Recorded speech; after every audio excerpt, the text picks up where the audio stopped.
તો મિત્રો સ્વાગત છે અમારી યુટ્યુબ ચેનલમાં. આજે આપણે વાત કરશું 19મા હપ્તા માટે આ બે કામ કરવા જરૂરી. ખેડૂતોએ આ બે કામ ઝડપથી પૂરા કરવા જરૂરી, નહીતર મળશે નહીં 2000 રૂપિયાનો કિસાન સન્માન નિધિનો હપ્તો. ખેડૂતો 19મા હપ્તાની આતુરતાથી રાહ જોઈ રહ્યા છે, પરંતુ યોજનાનો લાભ એવા ખેડૂતોને મળશે જે બે શરતો પૂરી કરી શકશે. પ્રધાનમંત્રી કિસાન સન્માન નિધિ યોજનાનો પ્રયાસ છે કે દેશના દરેક ખેડૂતો આત્મનિર્ભર બને અને ખેડૂતો સન્માન સાથે જીવન સુવર્ણ તક આપી શકે. આ યોજના હેઠળ સન્માન નિધિ રૂપે દર વર્ષે 6000 રૂપિયાની નાણાકીય સહાય સીધા ખેડૂતોના બેંક ખાતામાં મોકલવામાં આવે છે અથવા તો ટ્રાન્સફર કરવામાં આવે છે. ભારત સરકારની આ યોજના હેઠળ સન્માન નિધિ રકમ નાના અને સીમાંત વર્ગના ખેડૂતોને દર 4 મહિને 2000 રૂપિયાના હપ્તા સ્વરૂપે આપવામાં આવે છે, જેથી તેઓ ડીબીટી હેઠળ લાભાર્થી ખેડૂતોના ખાતામાં સીધા પહોંચે છે. આ યોજનાનો 2019માં શરૂ કરવામાં આવેલી હતી. ખેડૂતોને 19નો હપ્તો ક્યારે આવશે તેની વાત કરીએ.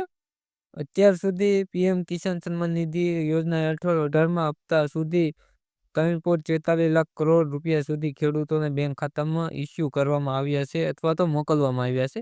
હવે ખેડૂતો 19મા હપ્તાની આતુરતાથી રાહ જોઈ રહ્યા છે કે 19મો હપ્તો ખેડૂતોના ખાતામાં ક્યારે આવશે. કેવાયસી કેવી રીતે કરવું તેની વાત કરીએ. સૌપ્રથમ તમારે pmkisan.gov.in પર જવું પડશે. હોમ પેજ પર ફાર્મર રજિસ્ટ્રી વિભાગ કેવાયસી નો ઓપ્શન પસંદ કરો. કેવાયસી પેજ પર તમારો 12 અંકનો આધાર કાર્ડ નંબર દાખલ કરો.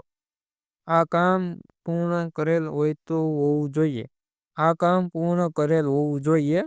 પીએમ કિસાન યોજનાનો લાભ લેવા માટે ખેડૂતોને કેવાયસી કરવાની જરૂર છે. જો આ પ્રક્રિયા પૂરી ન થાય તો હપ્તો રોકાઈ શકે છે.